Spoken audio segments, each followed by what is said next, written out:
Over the history of life on Earth, many top predators have come and gone, many with razor-sharp teeth, deadly curved talons, and spines of all calibers. These predators were at the highest place on their food chains. These animals only feared members of their own species. They were the most formidable living weapons to ever evolve in their place and time. All of these animals were similar, yet vastly different from one another. Some were insects, reptiles, or birds, the biggest parallel amongst them being their innate ability to efficiently take down their prey and fight for survival. However, the life of these top predators was not a never-ending cycle of kill or be killed, for there is downtime and critical life events that shape the individual animal into their own creature. The most well-known of these top predators was a culmination of hundreds of millions of years of evolution underneath the iron claw of other top predators. This predator's ancestral stock survived in smaller ecological niches until the sauropod killers went extinct. They took charge and became some of the most powerful meat-eating animals to ever evolve on land. The queen of these animals is known far and wide throughout the world by human beings of every age, creed, ethnicity, or education level. Ever since this creature was discovered nearly 100 years ago, it has captured the public's imagination in new and terrifying ways, and our understanding of its biology and place in the vast universe continues to burgeon and take on a life of its own, so entrenched in our collective psyche and pop culture norms that it is sometimes hard to overlook the raw power and obviously savage nature of such a primordial beast, for this monster was surely no monster, but just an animal that lived as most do, simply and meaningfully. This beast of absolute grandeur is the one and only, the Tyrant Lizard King, the Tyrannosaurus.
Welcome to the first episode in a very special mini-series about Tyrannosaurus.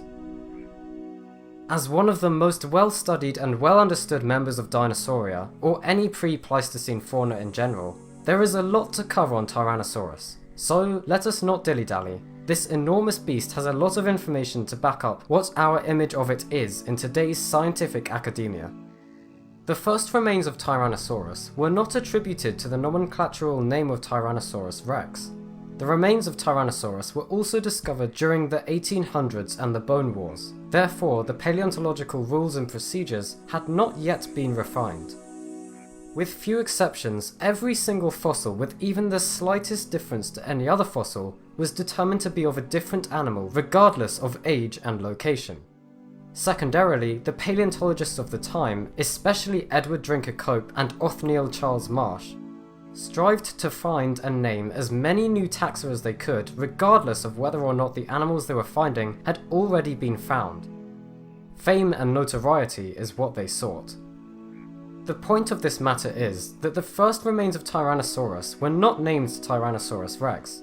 And, in fact, many of the remains, though fragmentary, would have been just complete enough, according to some scientists, to be the first binomial name attributed to the remains to be later coined Tyrannosaurus.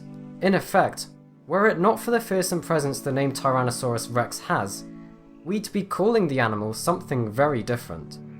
Geologist, artist, writer, and paleontologist Arthur Lakes discovered teeth in 1874 near Golden, Colorado.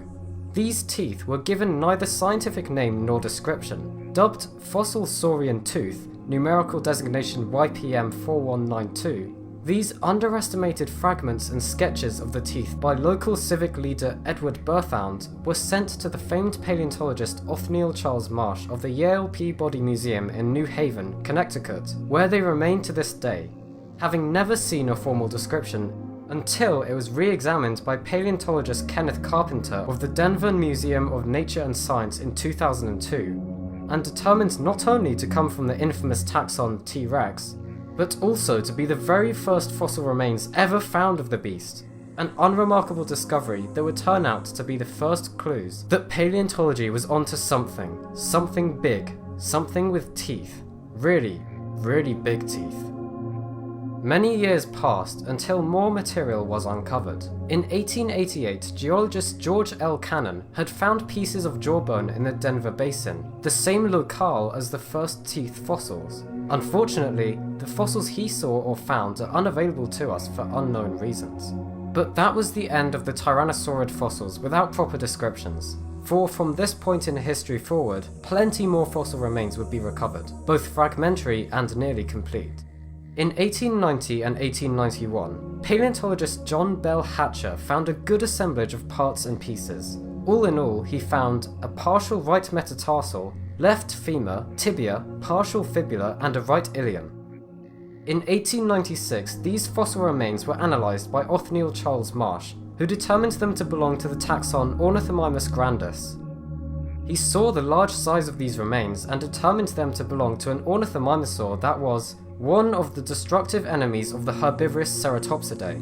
It is interesting to note just how similar some of the basic skeletal anatomy of Tyrannosauridae is to Ornithomimosauria, a good indication of their genetic affinities, but we'll come back to that notion a bit later. We must go backwards in time just a tad in order to go further, as the story of Tyrannosaurus brings us to paleontologist Edward Drinker Cope, infamous rival of Othniel Charles Marsh. In 1892, Cope had found a few vertebral fragments about the same area as Hatcher had found his fragmentary fossils. Thus, the first new scientific classification was given to pieces that would eventually be determined to belong to T-Rex. Cope designated his vertebrae Manospondylus gigas, which translates to giant porous vertebra. He thought these vertebrae belonged to an agathalmid dinosaur, what we now know as a ceratopsian. However, that was soon to be proven false. What followed was a large influx of partial remains that would help to focus in on what this beast actually was.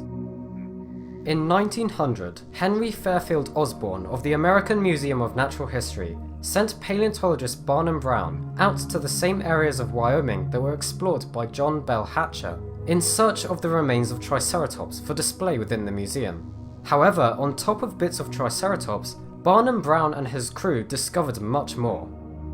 In Wyoming, Brown and company found a 13% complete disarticulated fossilized skeleton of a large carnivorous dinosaur, what they described as Ceratosaurus-like in appearance, what was undoubtedly a theropod dinosaur, and what paleontologists at the time would call a carnosaur.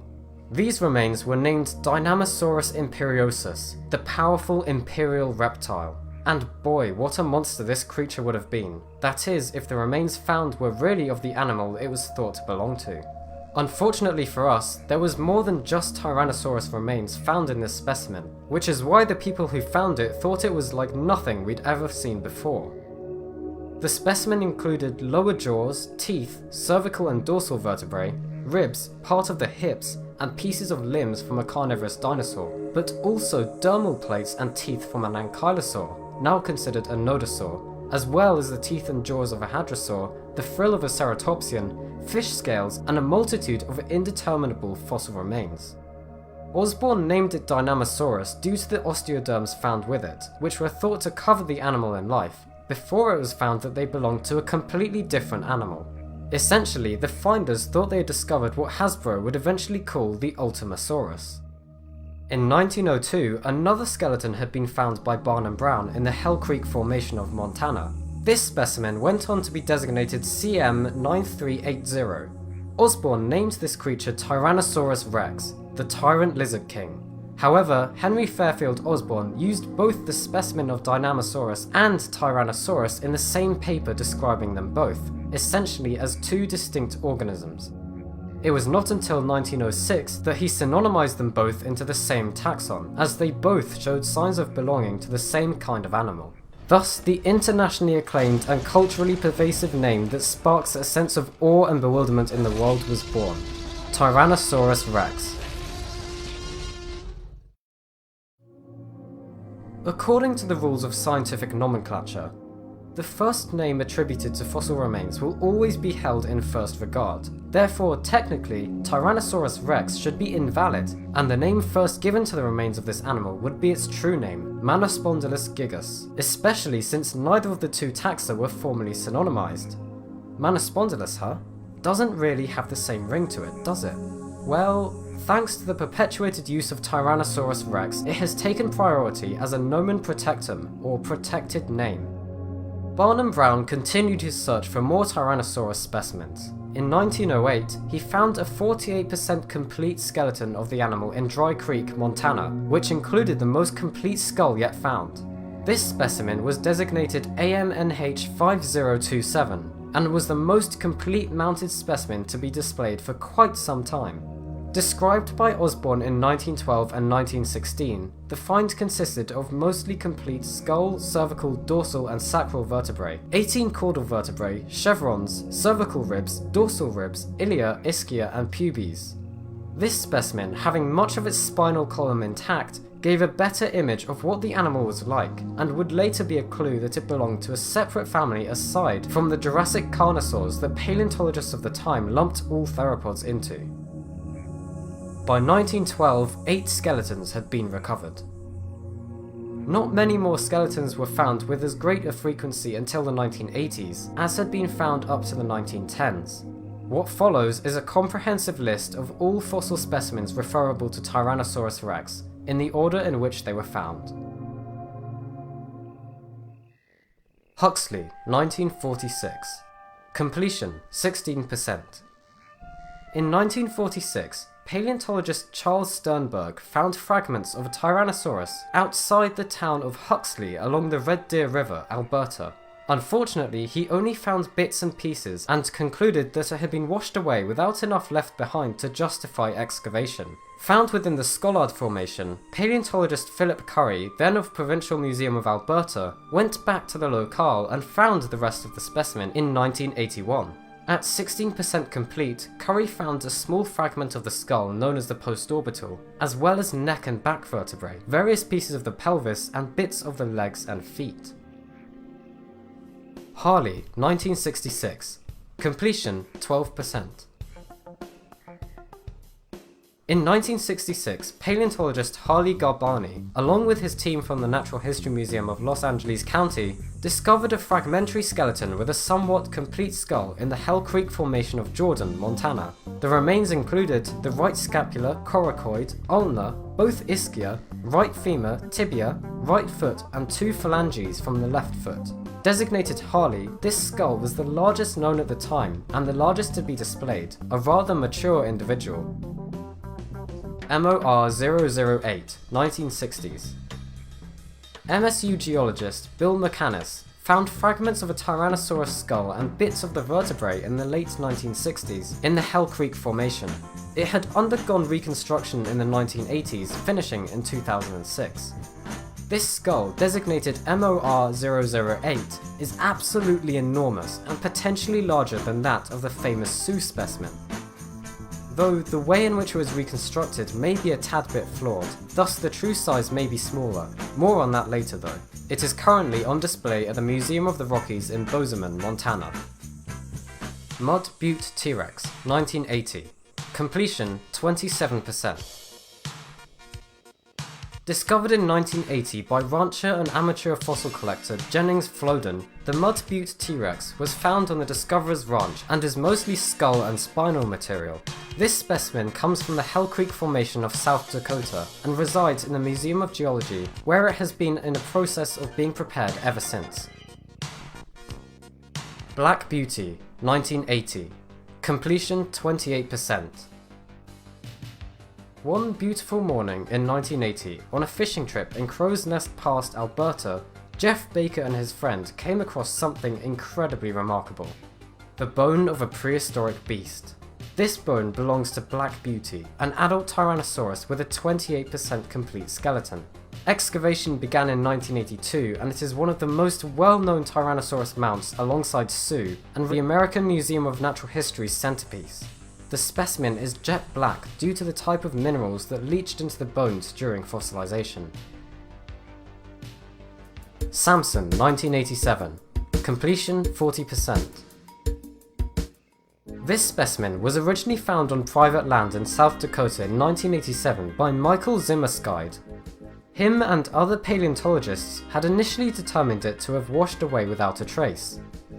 Alan and Robert Dietrich rediscovered this specimen in 1992, after relocating it as well as finding a nearly complete and undistorted skull. It was put up for auction in 2000 under the name Hexrex and eventually sold in 2001, at which time it was renamed Sampson. It was prepared by the Carnegie Museum of Natural History in 2004, which finished in 2006, and was then sold again in 2009, and then put on an educational tour. This rather complete specimen reached 39 feet in length. Stan, 1987. Completion 63%. Stan Ackerson found the remains of a Tyrannosaurus near Buffalo, South Dakota in the Hell Creek Formation. Currently housed at the Black Hills Institute of Geological Research, it is one of the most complete Tyrannosaurus specimens ever found. It consists of a nearly complete skull, most of the spinal column, ribs, pelvic girdle, and much of the arms and legs. As one of the most complete specimens, it has helped build on the understanding of this animal and has been cast and reproduced for museums all over the world. You've probably met Stan without even knowing it. Wankel, 1988. Completion 46%. World-renowned paleontologist Jack Horner helped excavate and describe a Tyrannosaurus specimen out of an island in the Charles M. Russell National Wildlife Refuge in Montana. The specimen was discovered by rancher Kathy Wankel while out hiking with her family. Imagine that, you're just out walking along and boom, Tyrannosaurus Rex is looking back at you. Coming from the Hell Creek sediments, as many of the other Tyrannosaurus specimens, this fossil was helped along its way to its museum by the US Army Corps of Engineers and is technically still owned by them. The specimen, 46% complete, consists of the skull, one of the most complete forearms, ribs, vertebrae, and much more. Sue, 1990. Completion 73%. Ah yes, Sue. Arguably one of the most famous or infamous specimens of Tyrannosaurus ever found, depending on how you look at it. She has quite a story behind her. Sue is to date the most complete Tyrannosaurus specimen at 73% complete. It has been fundamental in our understanding of this animal and its evolutionary group, further expanding our knowledge of the ecosystem in which it lived. The story of this specimen is long and dramatic, and there has even been a documentary film produced about the history revolving the discovery entitled Dinosaur 13. So we won't go into every detail, since you should go check that film out. But here begins the tale of Sue the Tyrannosaurus. It all started during the summer of 1990. A paleontological team from the Black Hills Institute of Geological Research, including Sue Hendrickson, for which the specimen was named, and Peter Larson, president of the institution, found and excavated a new specimen of Tyrannosaurus. Sue had found the remains after exploring the nearby cliffs after a season of collecting Edmontosaurus remains. Larson and crew thought they had acquired the rights to the fossil, since they paid a fee of $5,000 to excavate the fossil, thinking they had the rights to the fossil, when they only had the rights to excavate it. On top of that, the owner of the land, Maurice Williams, belongs to the Sioux tribe, and the tribe claimed they owned the land the fossil was on. The land in which the fossils was found turned out to be owned by the United States Department of Interior. So, since the fossils belonged to the USDI, the FBI and National Guard had to get involved. raided the site in which the fossils were being prepared in a SWAT-styled attack that cost the federal government $1 million and placed the fossils within a warehouse at the South Dakota School of Mines, which may have been dangerous and damaging to the condition of the fossils. It was taken back by Williams and promptly sold to the highest bidder at an auction. Now, we're not going to make any political cases here on the Expeditioners Discovery Guild, since we are here for the science, not opinion. But come on, all fossils, especially with inherent importance to our collective understanding of our past, should belong to no one but science. For that is why we strive to continue looking for more fossils, for the more we find, the bigger and brighter our image of the past is. It is our natural born right as human beings to know about, learn and observe these precious remains. That isn't to say there aren't any grey lines within this whole subject, which could fill an entire video on its own, so we'll leave it at that. Fortunately for Sue and science in general, the Chicago Field Museum, a fine institution of science and learning, got help from Disney, McDonald's and assorted charities to acquire the find, to refrain from allowing it to be lost to science forever. It was sold for a grand total of $8,362,500, $7.6 million of which went tax-free to Maurice Williams. Unfortunately and unjustly, Peter Larson was sentenced to 2 years in federal prison, which is 4 times the minimum amount required for the violation of the 1906 Antiquities Act, which it technically didn't violate anyway. But what a find Sue really is. The remains found include a complete skull, much of the cervical, dorsal, sacral and caudal vertebrae, cervical and dorsal ribs, both scapulae and coracoids, the wishbone or furcula, much of the right arm, a complete pelvic girdle, both of the legs and much of the feet. Enough material to give a much more complete image of the animal in general. Not only was it the most complete Tyrannosaurus ever discovered, but also the largest at 42 feet long and 12 feet tall. Scotty, 1991. Completion 40% plus. During the tail end of the summer of 1991, high school principal Robert Gebhardt accompanied Royal Saskatchewan Museum paleontologists to the Frenchman River Valley. It took him only half a day to find a tooth, and eventually vertebrae that were unmistakably from a Tyrannosaurus. And thus, Scotty the Tyrannosaurus was discovered. At more than 40% complete, this specimen is one of the largest and most complete as well, with much of the skeleton having been found, and it represents a mature individual of 40 feet. Dhafi, 1993. Completion 30%. This specimen was scattered over an area of 1 acre, but was rather complete considering. Found in 1993 by Stan Ackerson, who also found the Stan specimen.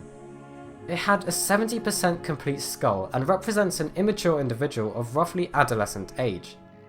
It took 5 collecting seasons to recover all of the specimen's material, of which much of the postcranial skeleton is known. Hexrex, 1997. Completion 60%. Found in 1997, Hexrex comes from, you guessed it, the Hell Creek Formation of Montana. It was an adult when it died and was rather complete. It is one of the only specimens of Tyrannosaurus to have an intact metacarpal 3 preserved with its remains. Bucky, 1998. Completion 40%. Found in 1998 by a rancher and rodeo cowboy Bucky der Flinger, hence the name, this Tyrannosaurus specimen is another very complete one. Der Flinger found the specimen at the age of 20 while breaking in a young horse. He came across a toe bone, which led to the rest of the skeleton. A skeleton which was easy to prepare and excavate since it was encased in soft rock matrix. This specimen showcases a young adult not quite small enough to truly be a juvenile at 34 feet in length. This specimen also has one of the most well-preserved and complete spinal columns ever found for the genus, from the base of the skull past the pelvis, as well as a nearly full set of gastralia or belly ribs and an ulna. And, as if this find didn't have enough firsts, It is also the first specimen to have a preserved wishbone, also known as a furcula, which is a shared characteristic of most, if not all, theropod dinosaurs and their modern descendants. It's really awesome to find one in any given specimen, since most, if not all, likely had them. You just don't get to see them very often. Tinker, 1998. The case of the Tinker specimen lies in similar muddy waters as Sue, unfortunately, and much of the fossils remain in a warehouse yet to be fully studied. The remains of this juvenile Tyrannosaurus were found by fossil prospector Mark Eastman, who bought the rights to the fossils from the landowner and promptly sold them to a group of fossil hunters, led by Ron Frithiof. Frithiof and his team continued their excavation. However, the land in which the specimen was found belonged to rancher Gary Gilbert, but the land owned by Gilbert was on lease to him by the county, and once the county realised the importance of the fossil find, and more importantly for people like that, how much money such a find could reel in, the county officials claimed that Frithiof had illegally taken the fossils out of their land. But he had previously acquired a lease on the land, and the rights to excavation, so it was ruled that the county did not have the rights they thought they had. However, due to the lease taken out on the land, Frithiof still has to give 10% of his profits to the county. Some of the skeleton remains still within the earth, and those pieces that have been unearthed are locked away in bankruptcy proceedings. So it will likely be some time before science gets to understand poor old Tinker.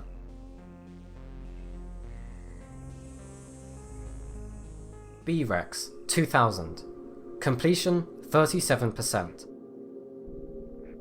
The B-Rex specimen is a strange case indeed.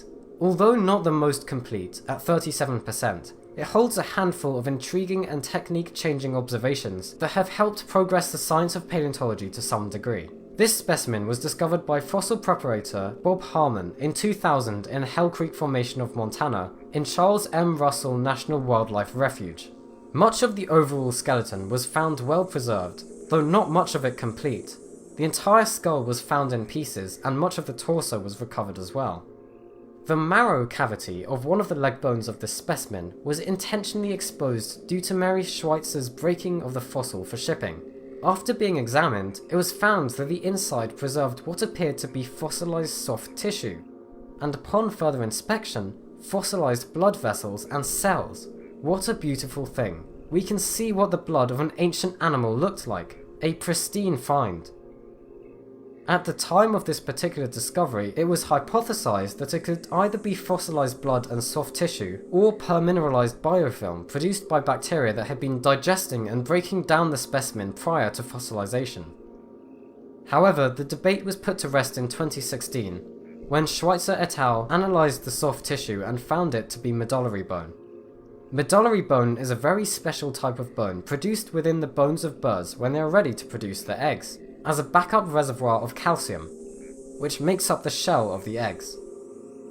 This study, having proven this soft tissue to be medullary bone, has given us the first and only tried and true example of the gender of a prehistoric animal. We now know that B-Rex was a female Tyrannosaurus. How amazing, simply wonderful, but this means that we can sex any fossil theropod, and maybe even all other types of dinosaur in this similar way. That is, if the animal has this type of tissue preserved through fossilization within its remains, we know for sure it is female.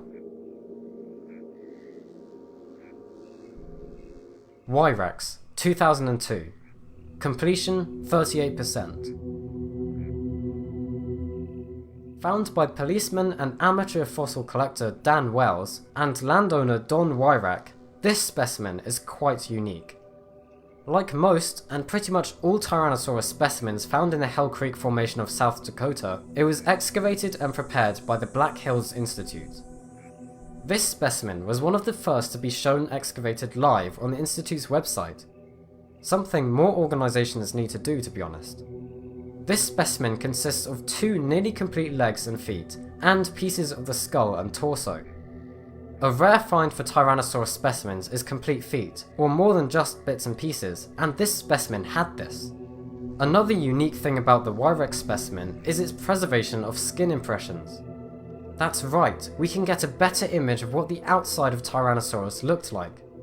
The 12 patches of skin impressions preserve scales from the underside of the animal's tail, but they look more like the bumpy skin of chickens and rounded scales of Gila monsters and leopard geckos, rather than the keeled scales of the squamates or the osteoderm armour of crocodilians.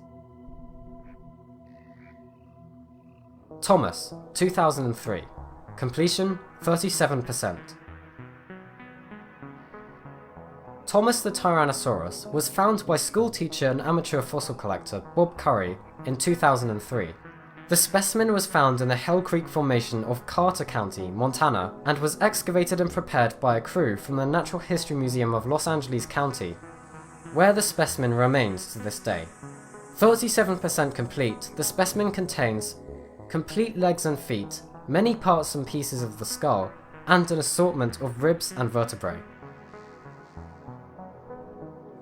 Ivan, 2007. Completion 39% to 60%.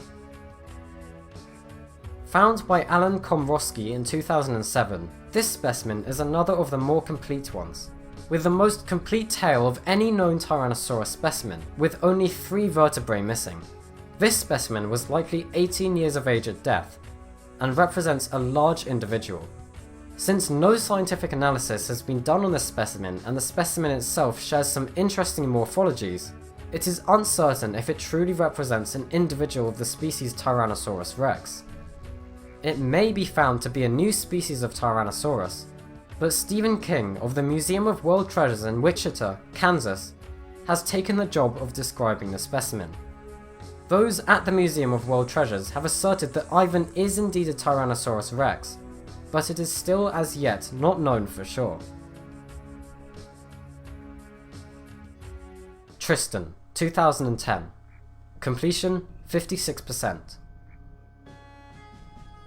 This Tyrannosaurus specimen was found in the Lower Hell Creek Formation of Montana by commercial paleontologist Craig Pfister in 2010. The specimen was then sold to a Danish investment banker who, fortunately for science, agreed to loan it to the Museum für Naturkunde of Berlin. It remained there for no less than 3 years and has been analysed by the museum staff since then. TRex, 2013. Dating to 66 million years ago, this specimen of Tyrannosaurus was found by a team of paleontologists from the Naturalis Biodiversity Centre of the Netherlands. It is a very complete specimen, with most of the remains being preserved. It remains in the only open room of the museum, after which it will go on international tour while the museum fixes up its renovation, at which point it will return by late 2018. Tuft Love Rex, 2016. Completion 20%. The Tuft Love Rex was found, you guessed it, in the Hell Creek Formation of Montana. The specimen was rather complete, with much of the skull intact. However, what makes it truly unique is its size. It was not fully grown, for it was only 15 years at the time of death, but has been estimated to be around 40 feet in length, meaning it would have outgrown both Trix and Sue, the largest and oldest Tyrannosaurus specimens found to date. And that, minus the handful of incredibly fragmentary finds, is the complete list of Tyrannosaurus specimens found to date. Quite an impressive list. There are now more than 50 known specimens, quite some ways from the days of only 15. What was once thought to be a rare animal has shown itself to be quite common in its preservation, even though their fossils are still rather rare to find, thus why their price tag is so large. Now that we have gone over the history of our knowledge of this creature, how it was found, who found it, where it was found, now comes the hard part. Piecing all of the evidence together to get an idea of what Tyrannosaurus was like when it was alive, how it hunted, how it reproduced, and how it died. Next time on the Expeditioners Discovery Guild, we will take you on a multiple part journey to explore the ins and outs of Tyrannosaurus. We take a look into the family history of this impressive genus, looking at how it got to the top of the food chain and where it could have gone, were it not for the extinction of the non-avian dinosaurs 66 million years ago, in Tyrant Files, Family Tree.